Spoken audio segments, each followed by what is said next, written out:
All right, so at this point now that our character spawns and we have all of their like stuff imported, the animations imported, we are ready to start actually doing the movement code. So we are going to start, this is going to have two parts, like we're going to have to do the movement code, but also the animations, so that it changes between the different flipbooks as we move. So first we're going to start with just the movement code. So we're going to need to create a folder for organization called input. We do want to create folders because like you could get a lot of stuff here, especially if you do any of the bonuses and like branch out on your own and build stuff. Like we're going to have a lot of things. So we're going to create a folder called input. And we're going to go into it and we're going to right click and go down to the input and we're going to create an input action called move. And we are going to go down to the input and create an input mapping context. So this should kind of feel similar to what we did in our programming tutorials. I'm going to call this default IMC. Well, I'm going to call this IMC default. So I have my input mapping context and my input action. I also want to create a player controller class. So I'm going to go to create a blueprint class and do a player controller. And I'm going to call this my RPG controller.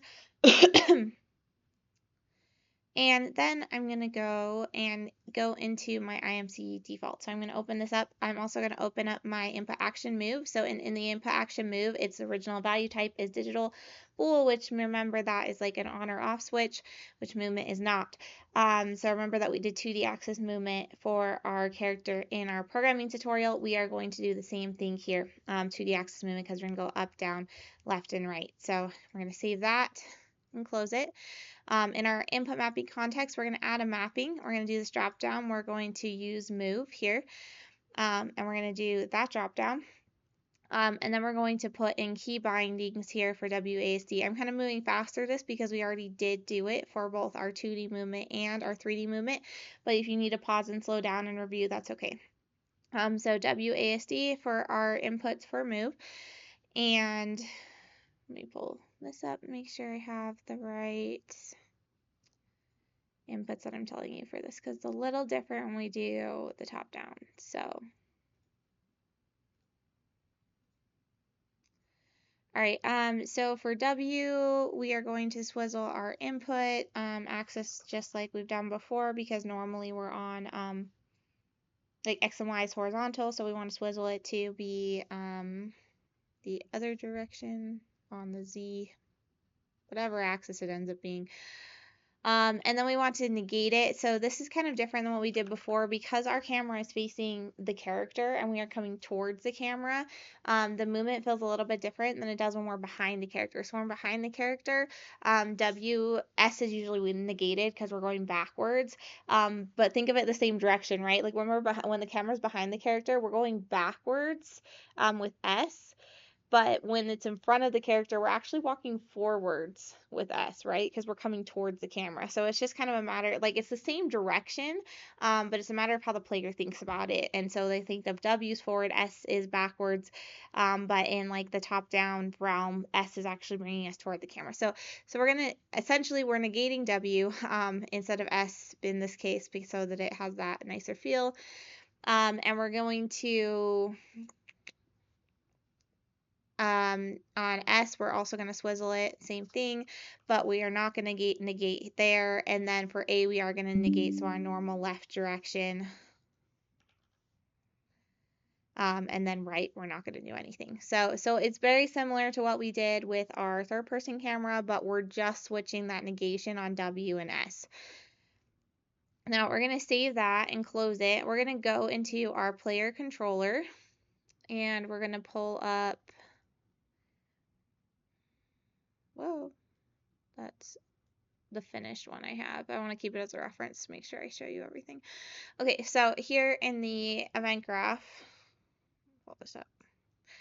We are going to use event begin play, and this is again going to be very similar to what we did with our third person movement. So we are first going to set up our IMC, our input mapping context, and connect it to our controller.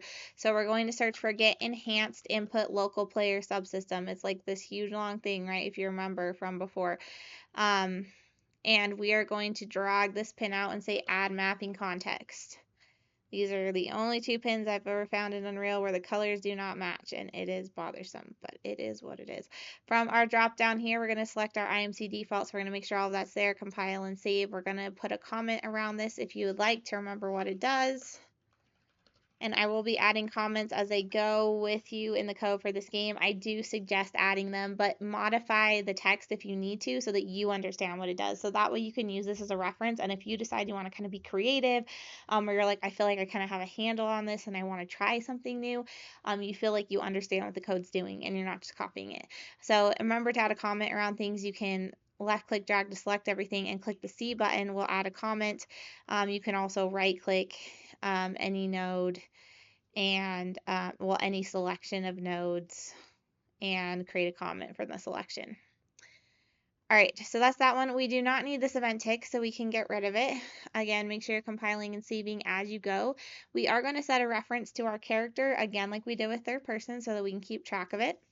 So we're going to search for event on possess, and we are going to right click this possess pawn and say promote to variable.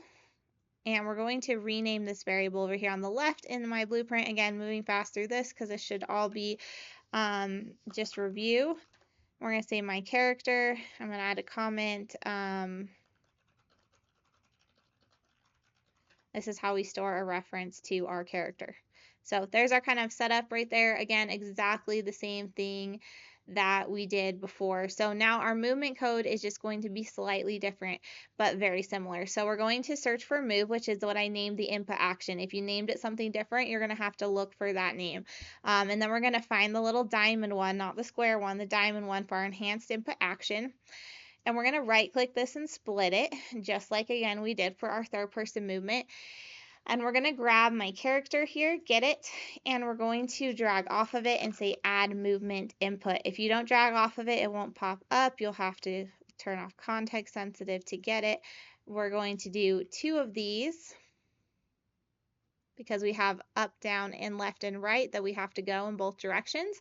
Now with our third person, we had camera movement as well. So we had rotation and axis rotation that we were getting here. We are not going to get that because we want the camera to be static and not movable in front of the character.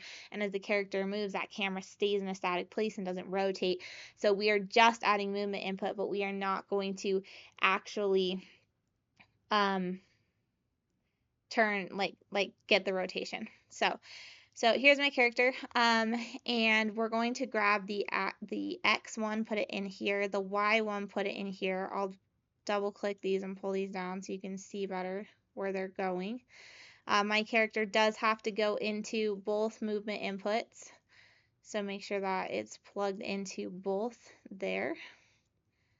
And then we are going to change the world direction here. So for the X one, we want to go 1 in the X direction.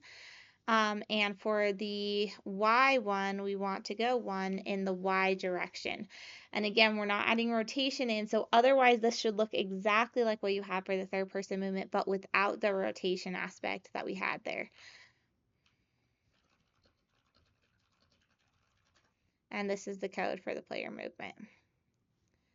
All right, let's compile it and save it. If we go back to our base map and we go to edit and we go to project settings, and then we go down into maps and modes, and we change our controller class to this one we just made, RPG controller, and we close this and we play it, we should be able to move our character. Remember, animations aren't working, but we should be able to use W to go up, S to go back towards the camera, D to go right, and A to go left.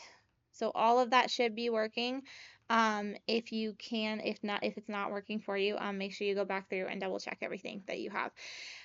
So the next part, we do want to add a little bit of rotation, but that's just going to allow our character to change the direction they're facing so that we can actually change their flip books and animations around. So we're going to add a little setting here in our character. So pull up your base character, that blueprint. Let me pull this here.